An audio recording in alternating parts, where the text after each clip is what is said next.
하나님께서 우리에게 주신 말씀에 이제 다시 집중을 하겠습니다. 우리가 옛날이라는 말은 아주 옛날이 아니고요. 예수님의 부활을 알고 주님 앞에 굴복하기 전에 십자가 복음을 알고 믿고 구원받았다고 기뻐하고 즐거워할 때, 그때를 다시 되돌아보면 구원받았다고는 기뻐하지만 그리스도인들에게 보장되고 약속된 승리의 삶은 제대로 못 살아서 늘 허덕였던 그런 것들을 기억하게 됩니다.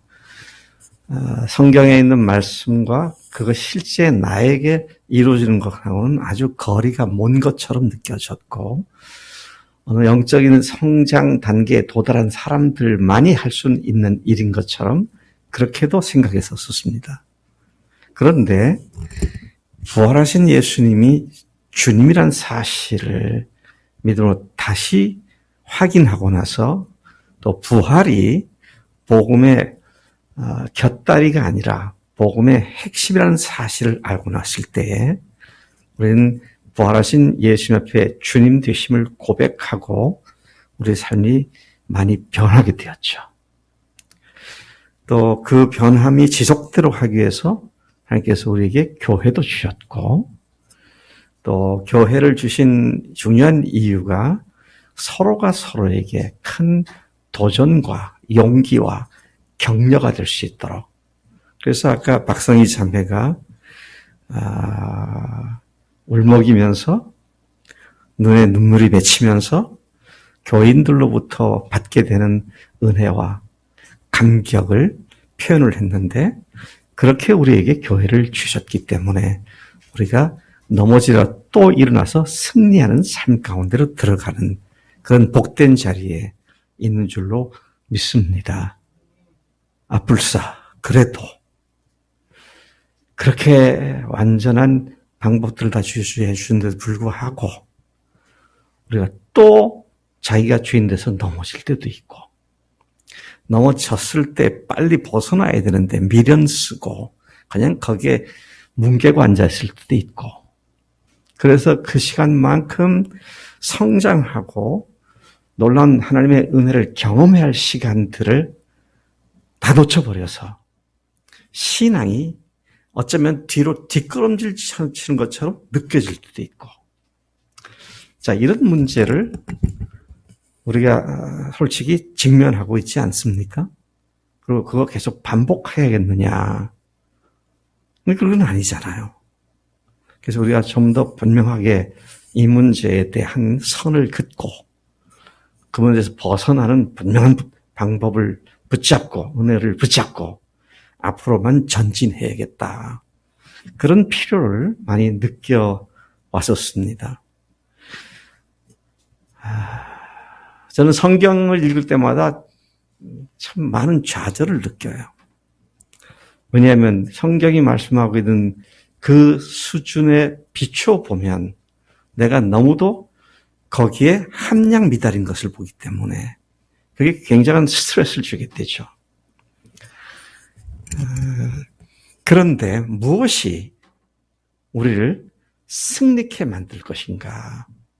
특별히 저는 부활하신 예수를 만난 후에 변화된 제자들을 보면서 그들은 더 이상 업 앤 다운을 반복하지 않고 지속적으로 하나님 나라에까지 이르도록 계속 상승한 기류를 타고 믿음이 계속 성장한 그런 모습, 그리고 급기야는 주님을 위하여 순교의 잔을 마시는 그런 자리까지 들어간 사도들과 초대교회 교인들을 보면서 그들에게서 우리가 배워야 할 소중한 원리가 있겠구나.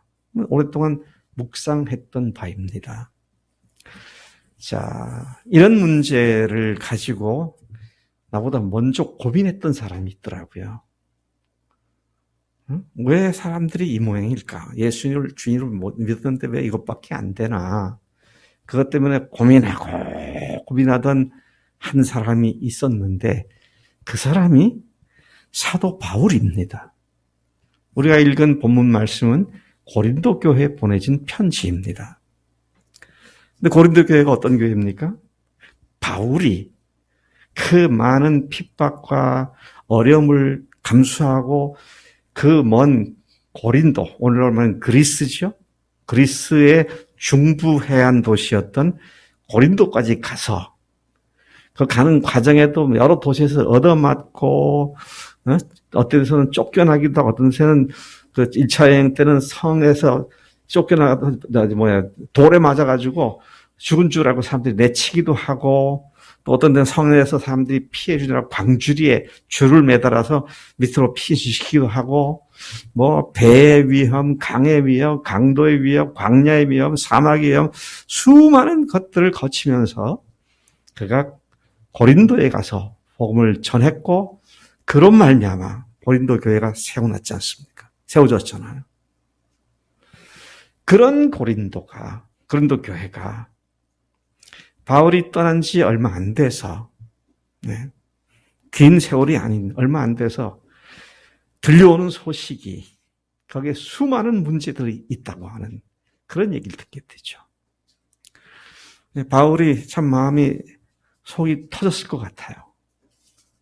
우리 예수님이 부활하신 하나님이신데 그 하나님을 주님으로 모신 사람들이 이렇게 속히 다시 육신적인 삶으로 돌아가서 그런 사람들이 교회에서 그냥 치고 받고 물고 뜯고 싸우는 그런 모습을 보며 얼마나 속이 상했을까.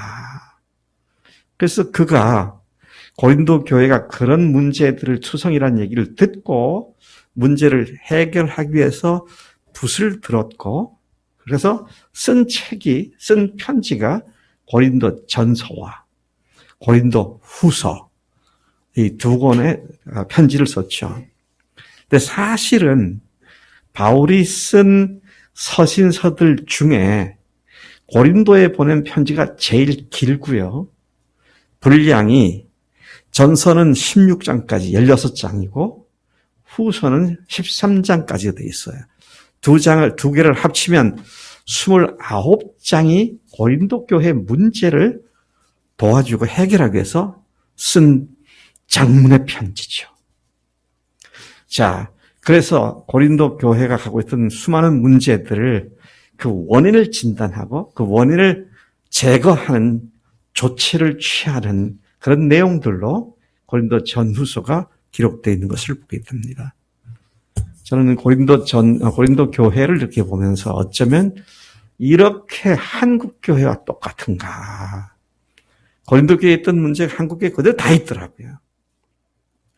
예를 들면 나는 바울파다. 나는 아볼로파다. 나는 또 베드로파다. 게바파다. 야, 이 꼴 저 꼴 다 보기 싫다. 나는 그리스도파다. 그러면서 서로 싸우잖아요. 그런가 하면 또 네 믿음이 좋으네, 내 믿음이 좋으네, 성령의 은사 받은 것 갖고 또 자랑질을 하고 사람들을 무시하고 교회 안에서 그냥 떠벌려대면서 예배를 방해하고 방언한다고 그런 문제도 있었죠. 또 어떤 문제 있었습니까? 성적인 부도덕함을 부끄러운 줄모로 행했던 그런 교인들도 있었고 어떤 일입니까? 그 고린도에 있던 여자 창녀들의 집에 들어가서 잠자리를 하는 그런 교인도 있었고, 심지어는 자기 어머니의 부인, 자기한테 계모가 되죠. 계모하고 잠자리를 하는 페루나도 있었고, 또 안 믿는 사람들 앞에 고소 고발을 해가지고 자기들끼리 안 믿는 사람 앞에서 망신을 당하는 일들을 하기도 하고, 또 음식을 먹는 데 있어서 어떻습니까?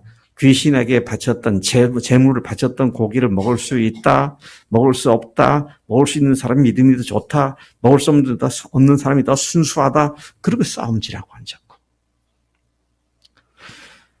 참 이루 말할 수 없는 문제투성이었던 것을 우린 고린도 교회 전서 훈서를 보면서 보게 되죠.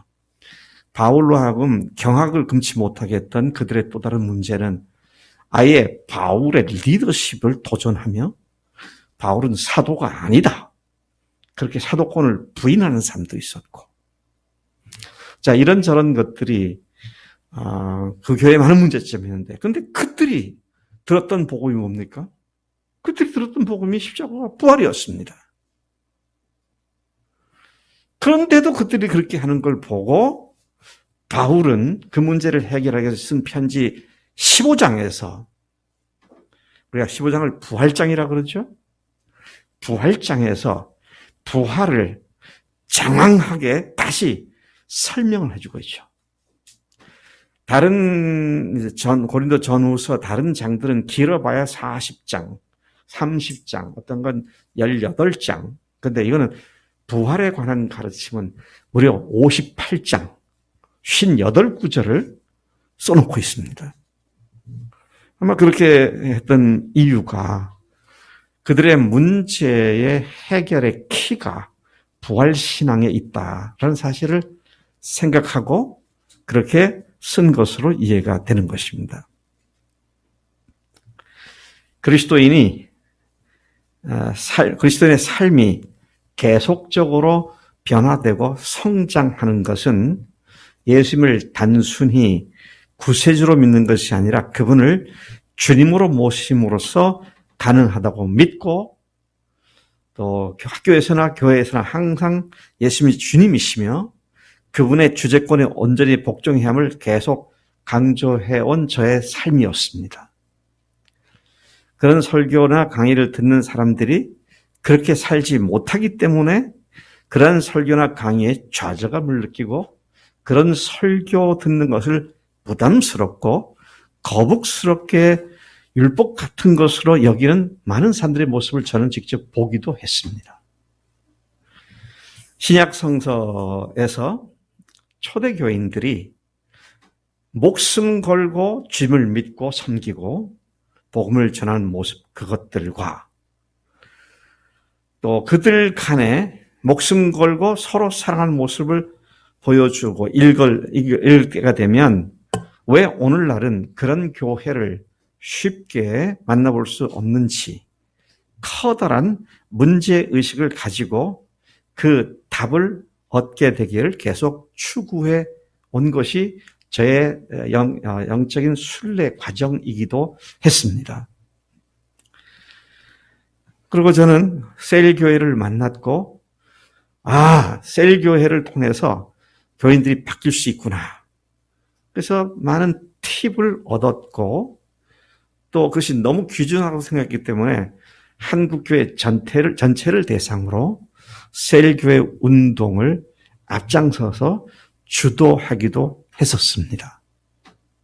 그런데 제가 그 한국교회의 그 일들을 주도해가면서 점차 실망을 느끼게 된 것은 많은 목회자들과 교회 지도자들이 셀교회 모델을 숫자적으로 교회가 늘어나는 교회 성장 방법으로는 활용을 했지 그것이 왜 필요한지 성경적이고 신학적인 것은 별로 관심이 없는 것을 보고 내가 그런 일에 계속 격려하는 사람이어서는 안 되겠구나.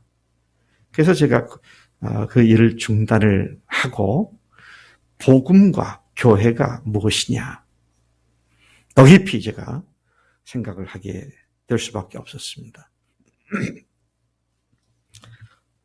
교회를 모르고 복음을 몰라서 그게 뭐냐를 얘기한 게 아닙니다. 복음 열심히 학생들 가르치고 전했죠. 열매도 얻었습니다. 처음 구원의 학신을 얻은 대학교 2학년 때로부터 1년 뒤에 제가 전한 열매가 지금 목사가 돼서 평생을 같이 살고 있고요. 그 친구 나보다 더 유명해졌더라고. 수학 전공자였는데 신학도 안 했습니다.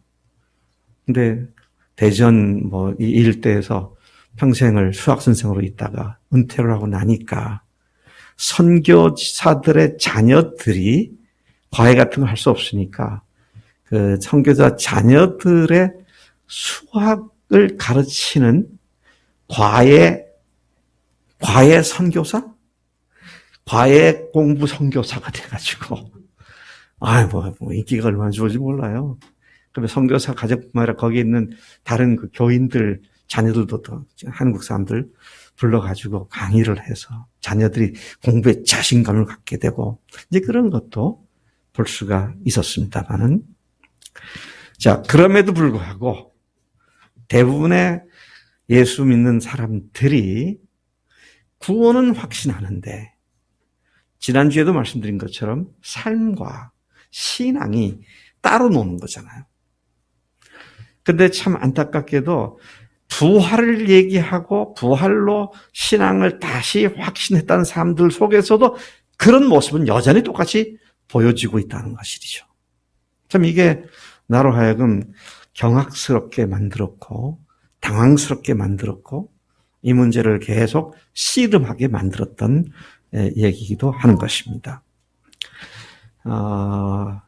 긴 이야기를 좀 짧게 줄여서 말씀을 다시 돌아갑니다. 그전에는 복음이 뭐냐? 십자가와 부활이다. 그렇게 얘기했죠. 부활 빼놓고 십자가만을 얘기하지는 않았었습니다. 그런데 문제는 부활이 몸통이고, 십자가는 복음의 몸통이고, 부활은 거기에 곁따라 붙은 사족 정도로 여겼다는 것이죠. 지성이가 중국에서 공부를 했으니까 잘 알겠네. 사족이 뭐야?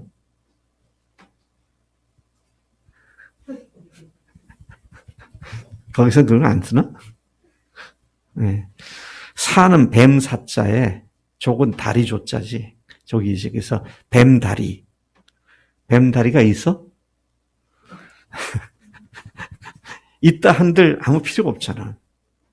그냥 곁따라 붙어 있는 것이 뭐 중요한 게 아닌 그런 식으로 부활을 이해했었다고 말이죠. 또는 내가 자주 쓰는 표현으로 말하면 설렁탕 집에 가서 설렁탕이 메인 메뉴잖아요. 설렁탕을 주문하면 반찬으로 뭐가 따라 나와요? 깍두기가 따라 나오죠. 깍두기. 그러니까 부활을 깍두기 정도로 생각했던.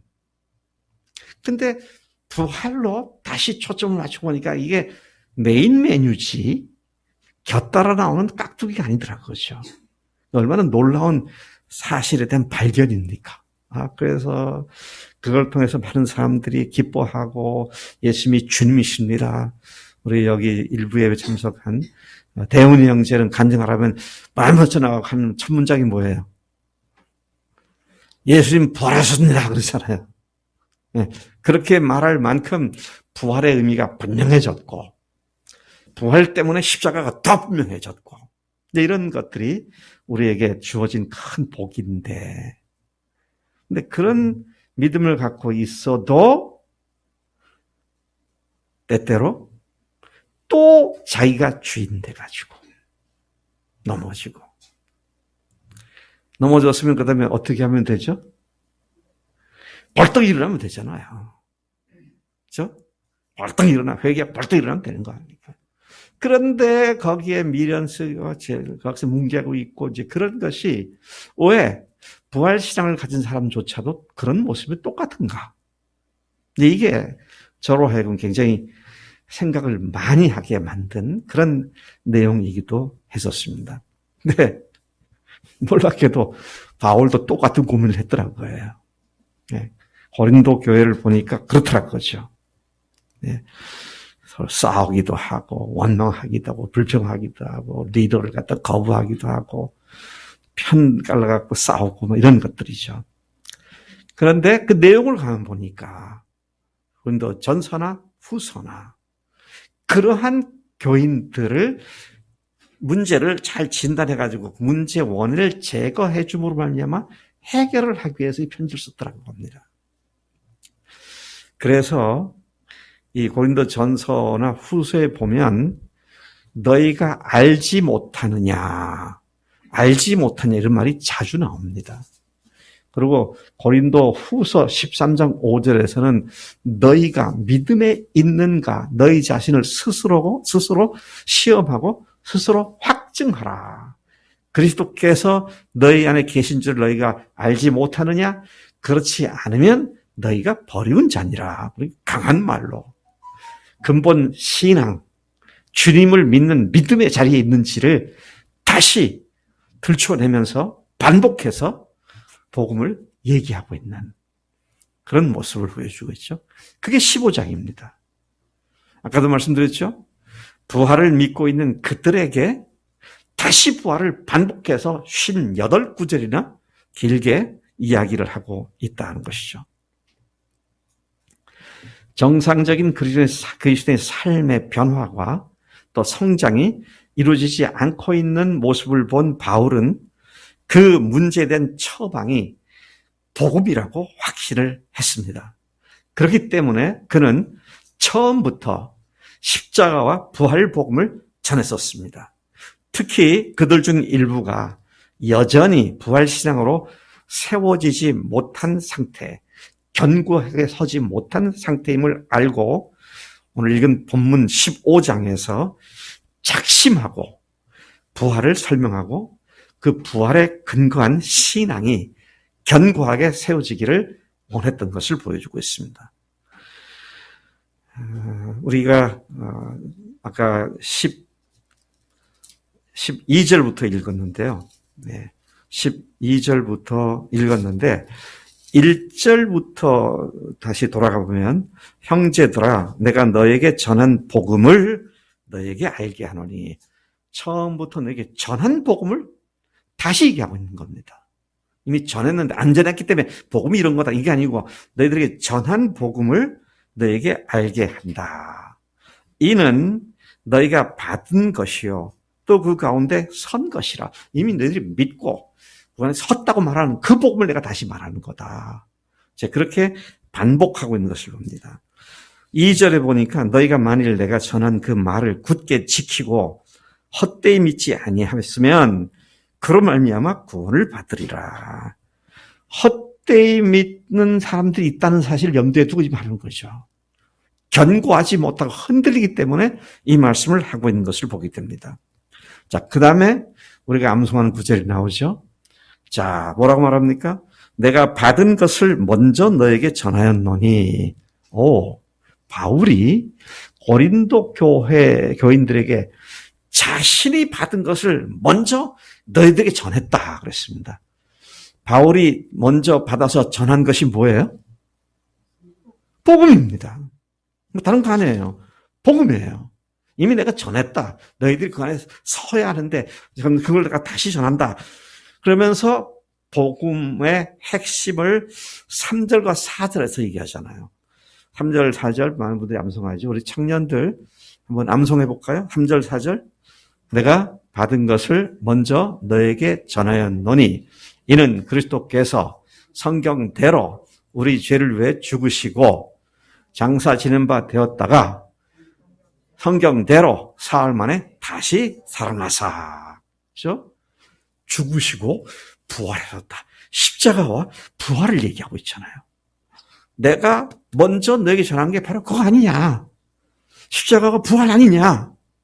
그렇게 말을 하면서 그 다음에 나오는 말씀이 뭐예요? 그 부활의 확실한 역사성을 입증하기 위해서 수많은 증인들, 부활의 목격자들, 부활한 예수님을 만난 증인들의 명단을 쭉 기록해두고 있는 것을 보게 되는 것입니다. 자, 3절에서 바울은 3절, 4절에서 십자가와 부활을 얘기를 하고 그들의 신앙이 삶과 일치가 되지 않는 중요한 이유를 복음을 그들이 어떻게 받아들였는가에 달려있음을 잘 알고 있었습니다. 또 바울은 이어서 5절부터 8절까지 우리가 12절부터 읽었는데요. 그 부활하신 예수님을 직접 만나 뵌 증인들의 명단을 제시해서 부활의 사실성, 부활의 역사성, 확실성을 증명했습니다. 그들 중에는 베드로가 있고요. 12 제자들이 있고 500여 형제들이 있고 그 500여 형제들은 500명이 각각이 아니라 일시에 모든 사람이 동시에 예수님을 보았고 그리고 그들 중에 대다수가 지금도 살아있고 이 편지를 쓸 당시도 살아있다고 말씀하죠. 그리고 늘 육신의 형 예수님에게 까칠하게 되었던 야고보도 나오죠. 또 모든 사도에게 보이셨고, 그러면 모든 사도와 앞에 12 제자들은 동일인가요? 다른 사람들인가요?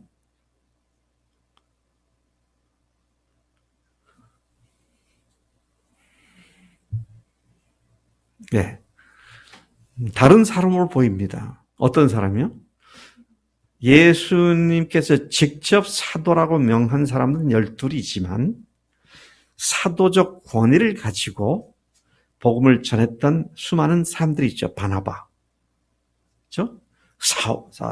실라, 또 마리아, 막달라 마리아, 또 살로메, 뭐 그런 여자들도 복음의 증인으로서 그들이 사도적 권위를 가지고 초대교회에서 사역을 했었음을 우리가 보게 되는데 그 사람들을 지칭하는 것으로 보여지는 것이죠.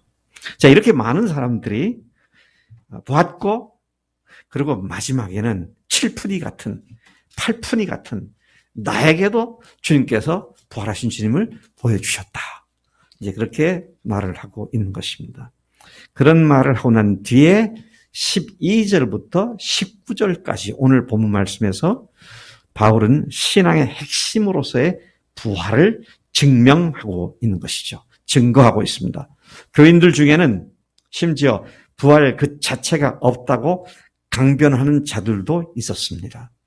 오늘날 교회 안에 부활을 부정하는 사람들, 부활이 없다 하고 하는 사람들이 있나요?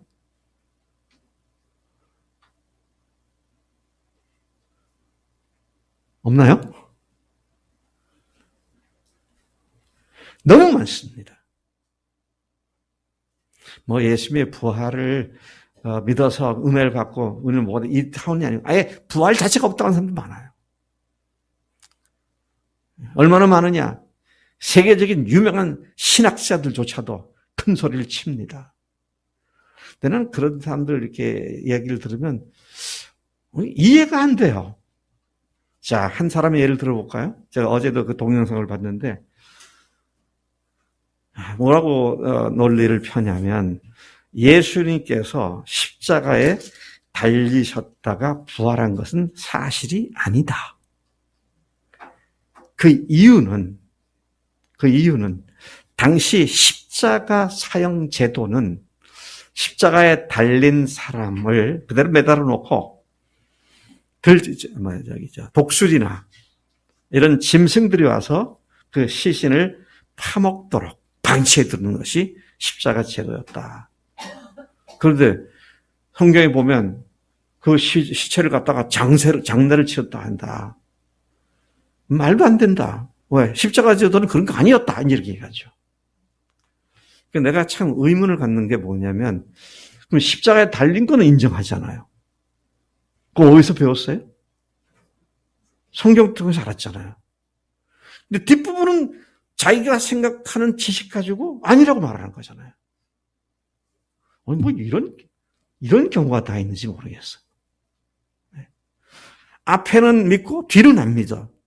아예 처음부터 십자가에 달린 일이 없다든지 그러면 다른 일은 된다든지 그러면 말이나 될지 몰라. 근데 십자가에 달린 거는 인정하면서 부활은 인정하지 않는데 그 이유가 뭐냐? 당시 사형 제도가 그랬기 때문이다. 참 말이 안 되는 얘기죠. 안 되는 얘기입니다. 왜냐하면 보세요. 자, 왜 말이 안 되면 보세요. 근데 신학자들이 그런 얘기하는 것도 웃기는 소리입니다. 왜 안 되냐면 십자가에서 사람이 죽게 되면 시체를 끌어내려 가지고 어떻게 했죠? 혹시 십자가에서 아직 안 죽었을지 모르기 때문에 다리를 분질러 버렸어요. 근데 그런 거는 본 적이 없는 모양이야.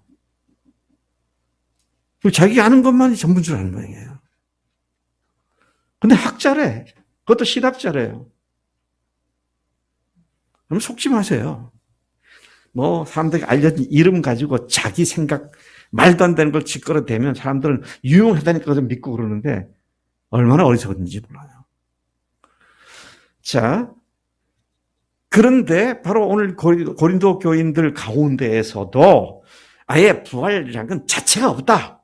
그렇게 말하는 사람도 있는 것이죠. 누가요? 그 교인 중에서. 그래서 사도 바울이 이렇게 말하는 사람들은 제가 성경에 없으면 제가 추측한데 아마도 사두개인들이었던 사람 중에 예수를 믿은 사람이 이 생각을 했을 수도 있겠다. 아니면 사두개인은 아니지만 사두개인들로부터 엄한 소리를 듣고 기억했던 예수 믿는 사람들이 있을 수도 있겠구나. 사두개인들 아예 부활이 없다 그랬으니까요. 뭐 그렇든 안 그렇든 중요한 건 아니고요. 바울이 바로 그 문제를 강력하게 지금 다루고 있습니다. 그가 부활을 다시 다루는 두 가지 이유 때문인데요. 하나는 아예 부활 자체가 없다는 사람 때문에 다뤘고요. 또 하나는 아까 말씀드린 대로 믿음 안에 있는데 부활에 대한 강조를 다시 해야 할 만큼 부활에 초점을 맞추지 못하고 있는 사람들이 있었기 때문에 이 말씀을 지금 기록하고 있는 것이다 하는 것이죠. 그리스도께서 12절에 보니까 그리스도께서 죽은 자 가운데서 다시 살아나셨다 전파되었거늘 이 표현도 우리가 잘 음미해 보면요. 뭘 전했느냐 할 때 그리스도께서 다시 살아나셨다. 이걸 전파했다는 거잖아요. 네? 전파한 핵심적인 내용이 그리스도께서 죽은 자 가운데서 다시 살아나셨다. 그분의 죽으심과 부활을 이야기하고 있다. 이 사실을 여기서 볼 수가 있습니다. 바울은 기독교 신앙에 있어서 부활이 결정적 핵심임을 알았고 그것을 전파했다고 말하고 있습니다. 그분의 부활 사건은 부활하신 사실은 아무리 반복해 강조해도 지나침이 없고 여전히 부족할 따름이죠. 그러한 강조는 예수님이 부활하셨다는 사실이 우리의 삶에 어떻게 연관을 맺고 영향을 주는지를 결정하기 때문에 자, 제가 이거 굉장히 중요한 말을 좀 하고 있는 겁니다. 그분이 부활하셨다는 사실은 우리의 삶을 어떻게 변화시키는지를 결정하는 사건이기 때문에 그래서 부활했다, 믿는다, 그것이 중요한 게 아니라 뭐예요? 그 부활이 실제 내 삶에 어떻게 연관되어지느냐 하는 이것들이 굉장히 중요하다는 것이죠. 그분의 부활로서 한 걸음 더 나가서 우리의 존재 자체의 의미를 확증하게 되는 것이 부활이죠. 그분이 부활하셨습니다라는 말은 무슨 뜻이죠? 예수님이 부활하셨습니다. 그 말은 예수님은 하나님이십니다 말이고 예수님은 주님이십니다 그 말이잖아요. 예수님이 하나님이시면 거기에 상대적인 나는 누구예요? 그분의 피조물입니다. 그분이 주님이시면 나는 누굽니까? 그분의 종입니다. 그러니까 그분이 어떤 분으로 내가 믿느냐가 내가 누구냐를 결정하게 되고 그러면 내가 누군지가 확실해지면 내가 어떻게 살아야 하는지가 당연하게 따라올 수밖에 없다. 그래서 바울이 지금 그런 것을 염두에 두고 이런 말씀을 하고 있는 것이죠. 오늘날도 부활을 계속 반복하여 가르치는 일이 절대적으로 필요합니다. 왜냐하면 어떻게 해서라도 마귀라는 놈은 예수님의 부활을 믿지 못하게 만들거나 그리스도인들의 삶의 초점을 부활에서부터 자신으로 또는 다른 사람으로 다른 어떤 것으로 옮기게 만드는 일에 혈안이 되어 있기 때문에 나은 것이죠. 자, 이제 바울이 그리스도께서 부활하지 못하셨다면 어떤 일이 발생했겠느냐는 이야기를 가지고 부활의 확실성을 다시 강조하고 있습니다. 부활의 확실성을 부각시키기 위해 그리스도의 부활 없는 기독교 신앙이 얼마나 허무한 결과들을 가져올 것인지를 쭉 나열하면서 부활의 확실성을 증명하는 방식으로 편지를 계속 써나가고 있습니다. 우선 부활 그 자체가 없다면 그리스도도 부활하지 못했을 것이다. 그렇게 말하죠. 아니 부활이라는 게 없는데 뭐 그리스도가 뭐 부활을 해요. 부활이 없다고 말하는 사람들에게 부활이 없다면 그리스도 당연히 부활하지 안 하셨겠느냐. 그렇게 말하죠. 13절, 만일 죽은 자의 부활이 없으면 그리스도도 다시 살아나지 못하셨으리라. 그리스도께서 부활하지 못했다면 그분을 전파하는 우리 모든 사역도 또 너희들의 믿음도 다 헛것에 불과할 것이다. 14절, 그리스도께서 만일 다시 살아나지 못하셨으면 우리가 전파하는 것도 헛것이요 너희 믿음도 헛것이며. 기독교 신앙은 부활로 시작되고 부활로 진행되고 부활로 끝이 납니다. 이 말을 다 이해했을란가 모르겠네요. 기독교 신앙은 부활로 시작하고 부활로 진행되고 부활로 끝이 납니다. 이해가 되세요? 예, 우리가 믿음을 시작한 것은 부활 때문에 시작되었습니다. 그분이 살아나셨구나. 그분이 하나님이시구나. 그분이 주님이시구나. 그것으로 시작됐고요. 그 다음에 우리의 전 생애가 부활을 발판으로 매일매일 살아가는 것입니다. 뭐 좀 뒤에 설명하겠습니다만 마치 스프링보드처럼 우리 쳐져 있을 때는 스프링보드를 탁 밟으면 팍 튀어오르잖아요.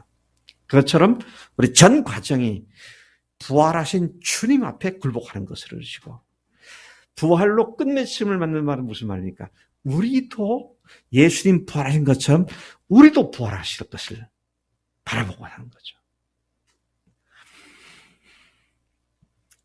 자, 그래서 그리스도께서 부활하지 못했다면 기독교는 아예 생겨나지도 못했을 것이고 또 그리스도의 부활을 증거하는 자들은 모두가 다 거짓 증인으로 판명될 것이다. 부활 자체가 없으면 아예 그분이 부활하는 일은 없었을 것이다.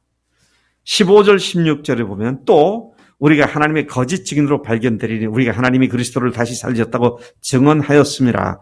만일 죽은 자가 다시 살아나는 일이 없으면 하나님이 그리스도를 다시 살리지 아니하셨으리라. 만일 죽은 자가 다시 살아나는 일이 없으면 그리스도도 다시 살아나시 없었을 터이요. 그렇게 말하죠. 17절부터 19절까지 말씀을 보면 이런 내용입니다. 그리스도께서 다시 살아나신 일이 없으면 너희 믿음도 헛되고 너희가 여전히 죄 가운데 있을 것이요. 그리스도께서 부활하지 않으셨다면 십자가의 죽으심도 아무 의미가 없죠. 왜? 한 과대 망상증에 걸린 종교 사기꾼의 죽음에 불과했을 테니까요. 근데 그것이 아니죠. 부활했기 때문에. 또 그분이 부활하지 않으셨다면 지금까지 그리스도를 믿고 순교까지 한 이전의 모든 사람들이 다 망한 인생들이었을 것이다. 말짱 꽝인 사람들일 것이다. 그런 얘기를 하죠. 지난 2000년간 예수님을 믿고 헌신하고 복음을 전해서 순교를 했던 그 모든 믿음이 다 말짱 황이다 말이죠.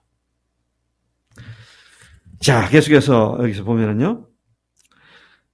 18, 19절입니다. 또한 그리스도 안에서 잠자는 자도 망하였으리니 2000년 동안 죽은 자들이죠. 만일 그리스도 안에서 우리가 바라는 것이 다만 이 세상의 삶뿐이면 모든 사람 가운데 우리가 더욱 불쌍한 자이리라. 이 세상뿐이면요. 이 오늘 좋은 날 이렇게 예배당에 모여가지고 예배 드리고 뭐 그렇게 하기보다 이 세상이 전부 이걸 끊는다면 여기 이렇게 쭉 앉아있지 말고 우리 남자들은 그 필드에 가서 그 뭐라 그러죠? 라운딩을 한다 그러나? 뭐라 그러지? 표현을 뭐라 그래요? 필드에 가서 골프 치는 걸 라운딩 한다 그러죠? 라운딩 한다. 아, 그거 얼마나 좋습니까? 한 서너 시간 때려가지고 그냥 쭉쭉 뻗어나가서 스트레스도 해소하고 홀컵에 탁 떨어뜨리는 쾌감도 느끼고 그럴 텐데 또 뭐 옛날에 저 같은 사람이라면 이 좋은 날 산으로 강으로 바다로 가서 낚시를 해서 그 손맛을 본다든지. 요즘 우리 토요일 주일을 보면은요 아침에 웬 자전거 타는 사람이 그렇게 많은지 무리 지어서 그냥 우리 집 뒷산 넘어가는 거기도 올라오고 막 그러더라고요. 그리고 땀 쫙 빼고 사우나 가서 몸 쫙 풀고, 그리고 또 한 잔 근하게 하고, 그럼 좋은 거 아니에요? 그거 너무 좋을 것 같아. 근데 다운에는 왜 여기 쭈그리고 와서 앉았어? 이 세상 뿌리면 그렇게 살아도 될 거예요.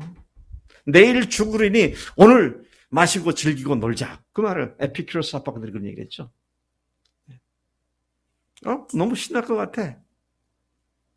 근데 우리가 바라보는 건 이 세상이 아니라 보이지 아니하는 주님의 나라를 바라보는 사람들이니까 그 나라의 소중함을 알기 때문에 그것들을 유보하고 주님을 섬기고 배우는 일에 더 열심을 내고 교회로 함께 모여서 주님을 찬양하고 예배하고 영적으로 더욱더 아름다운 눈들이 떠져가는 그런 삶을 사는데, 그런데 그것도요, 부활이 없었으면 다 말짱황이라는 얘기입니다. 야, 참 기가 막혀요. 기가 막혀요. 언젠가 여러분 우리 교회에서 호산나닷컴에서 나온 동영상을 몇 번 봤잖아요. 예수님의 그 놀라운 기적과 이적도 아무것도 아닙니다. 구약에 나오는 그 많은 하나님의 역사도 아무것도 아닙니다. 또 어떠면 아무것도 아니라고요? 예수님 부활하지 않았다면 아무것도 아니라는 거잖아요. 근데 그분이 부활하셨기에 구약의 페이지가 살아 역사하는 하나님의 능력의 말씀이 되고, 신약에 주님께서 하셨던 일과 또 주님의 제자들로부터 사도들로부터 우리에게 권면해 준 그 많은 말씀들이 생명의 양식으로 우리 속에 역사하게 되는 줄로 믿습니다.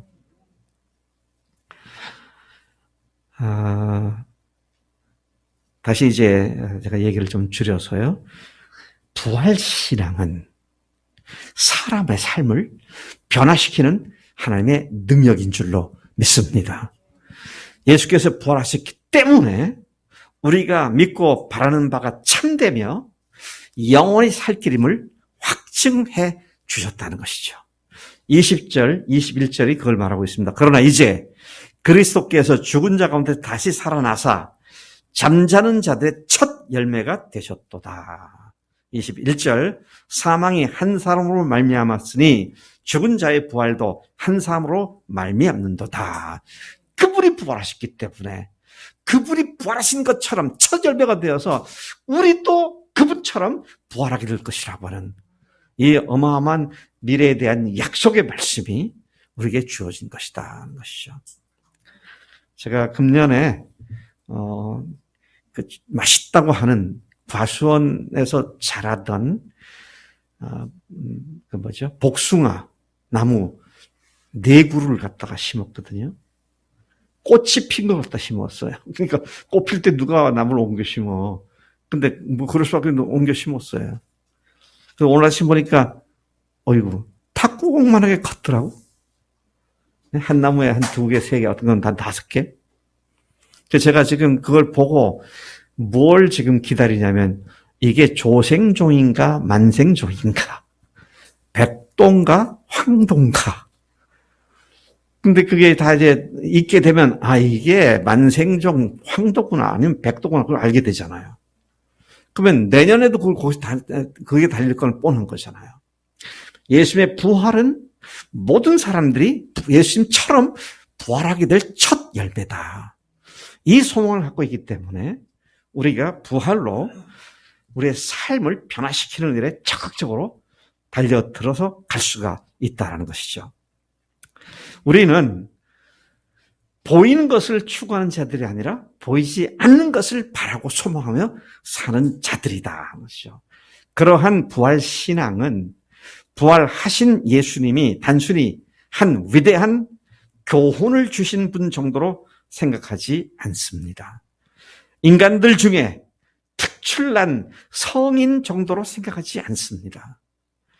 모든 그분을 창조주 하나님이시며 자신의 인생의 주인으로 믿고 모신 것이 부활 신앙인들의 기본적인 입장이 되는 것이죠. 따라서 죽고 살고 죽는 모든 이유와 목적을 그분 앞에서 재설정하고 전혀 새로운 차원의 삶을 사는 자들이 부활 신앙을 가진 사람들이다 하는 것이죠. 네, 여러분 예수님 부활 신앙으로 말미암아 예수님을 주인으로 모신 내 삶의 목적과 과정을 재설정하셨습니까? 네. 살아도 주를 위해 살고 죽어도 주를 위해서 죽고 사나 죽으나 주의 것이라고 고백한 그 삶에 걸맞게 내가 돈을 벌어도 가정을 꾸리고 나가도 아파트를 사도 뭘 해도 주님이 근본 동기가 다 되고 그런 것인가? 만약 그렇다면 우리는 매일매일 날마다 부활하신 주님을 바라보며 그분께 내 삶의 무게 중심을 항상 맞추고 그분으로부터 오는 새로운 생명력을 누리며 사는 우리가 되게 될 줄로 믿습니다. 네. 자, 그래서 예수님의 제자들은 3년간 그분을 따라다니면서 그분을 그런 사람인 줄 알았었어요. 네. 어떤 사람? 하나님의 아들로서 이스라엘 왕국을 건설할 위대한 하나님의 아들일 정도로, 여기서 말하는 하나님의 아들이라고 하는 것은 하나님께서 보내신 하나님의 일꾼 정도지요. 하나님으로는 알지 않았잖아요. 죽은 자를 살려도 이 사람이 누구냐 그랬지, 오 하나님이시네 그렇게 말 안 했잖아요. 계속 사람으로 보았죠. 그런데 어떻습니까? 부활하신 후에야 그분이 하나님이신 것을 알게 되었고, 하나님이신 예수님이 세상에 오셔서 우리를 위해 죽으셨다는 사실 앞에 그들은 영원히 자신들의 삶의 주인을 예수님으로 바꾼 자들이 되었다는 것이죠. 그리고 그들은 남은 여생 동안 부활하신 주님을 하나님으로 증거하는 일에 헌신했고, 어디까지? 결국 순교의 잔을 마실 때까지 그들의 믿음에 직진하는 믿음의 사람들이었다. 그런 사실을 보게 됩니다. 제가 여러 가지로 생각을 해보고 있어요. 부활하신 예수를 만난 후에 제자들의 믿음이 이게 뭐랄까요? 오르락내리락 했을까 안 했을까? 영적으로 기분 좋을 때 쫙 올라갔다가 영적으로 좀 다운되면 뚝 떨어졌다가 그랬을까? 아니면 그냥 스테디하게 일정하게 계속 상승을 하는 그런 신앙의 자리였을까? 여러분 어떻게 생각하세요? 우리 이은상 선교사님 어떠실 것 같아요?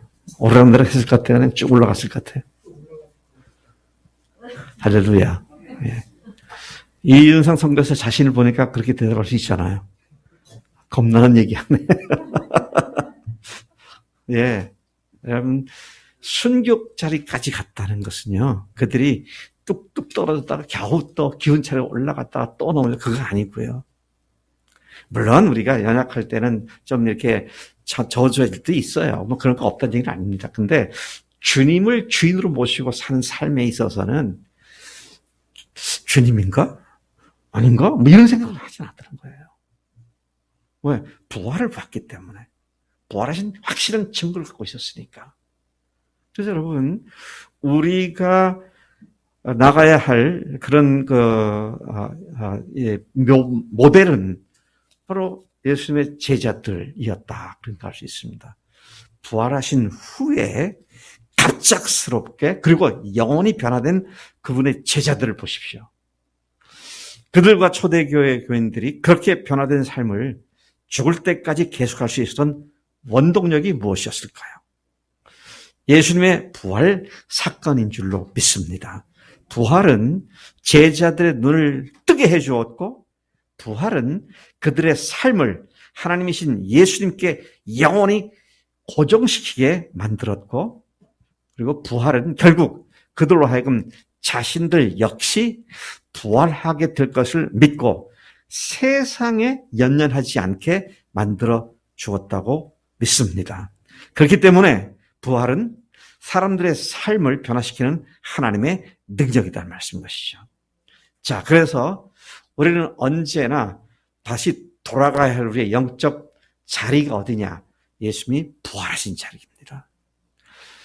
계속적인 헌신을 가능케 해주는 부활하신 예수님께 관심의 초점을 맞추고 계속적인 헌신과 성장을 가능하게 해주기 때문에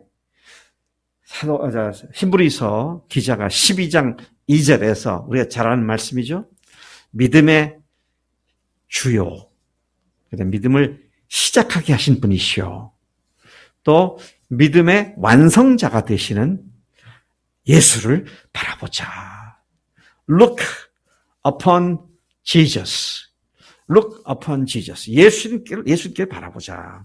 그는 그 앞에 있는 기쁨을 위하여 십자가를 참으사 부끄러움을 개의치 아니하시더니 하나님 보좌 우편에 앉으셨느니라. 십자가의 처참히 죽임을 당하신 예수님께 실망하고 흩어졌던 그분의 제자들에게 새로운 소망을 가져다 준 것이 무엇이었다? 예수님의 부활 사건이었죠. 예수님의 부활 사건이었습니다. 부활하신 그분이 하나님이심을 알게 되었을 때 제자들은 그분이 하나님으로서 세상에 오신 사실과 그리고 십자가에서 죽으신 사실 그리고 사흘 만에 부활하심으로써 그분이 하나님이시며 하나님으로서 우리 죄를 위해 대신 죽으신 엄청난 사실을 그들의 인생 전체를 놓고 볼 때 뒤를 돌아가면서 한때 기억거리로 만들어버린 사람들이 아니었습니다. 네? 내 삶에 어떤 큰 일이 있으면 우리는 회상하면서 옛날에 그랬었지. 그냥 기억 정도로 만들어 줄 수 있어요. 그런데 아니었습니다. 그 부활하신 사건은, 예수님의 부활하신 사건은 그들의 삶의 새로운 출발대였고, 그들의 삶의 새로운 도약대가 되었고, 그들의 삶의 영적 모천이 되었다는 것이죠. 여러분, 영적 모천이란 말은 연어를 연상하게 된 말이죠. 연어가 태어난 강으로 거기서 태어나서 바다로 들어간 뒤에는 뭐 몇 년 동안 4년인가 몇 년 동안 전 세계 5대양을 다 헤매고 돌아다니고 하다가 새끼를 알을 까기 위해서는 자기 모촌으로 다시 돌아오잖아요. 그래서 거기서 새 생명들이 또 다음 세들이 돼가고 있죠. 우리가 언제든지 돌아가야 할 우리의 영적인 모천, 우리의 영적인 생명을 새롭게 만드는 그것은 예수님의 부활하신 자리다 하는 것이죠. 그렇기 때문에 우리가 언제든지 주님의 부활 사건으로 돌아가서 우리의 믿음의 뿌리를 다시 견고하게 세우는 일을 하게 될 때 새 힘을 얻고 또 다른 차원의 놀라운 헌신을 새롭게 할 수 있는 능력을 받게 되는 줄로 믿습니다. 그런 의미에서 부활은 항상 선포되고 항상 강조되어 마땅한 줄로 믿습니다. 여러분, 우리가 예수님을 부를 때 주 예수 그리스도 그러잖아요. 그냥 예수님 해도 되는데 꼭 주 예수 그리스도, 주님 예수 그리스도 뭐 그렇게 말하잖아요. 그럼 뭘 얘기하는 겁니까? 항상 그분이 주님이라는 사실을 리마인드 시키면서 주님께 온전히 순종하도록 하는 것이죠.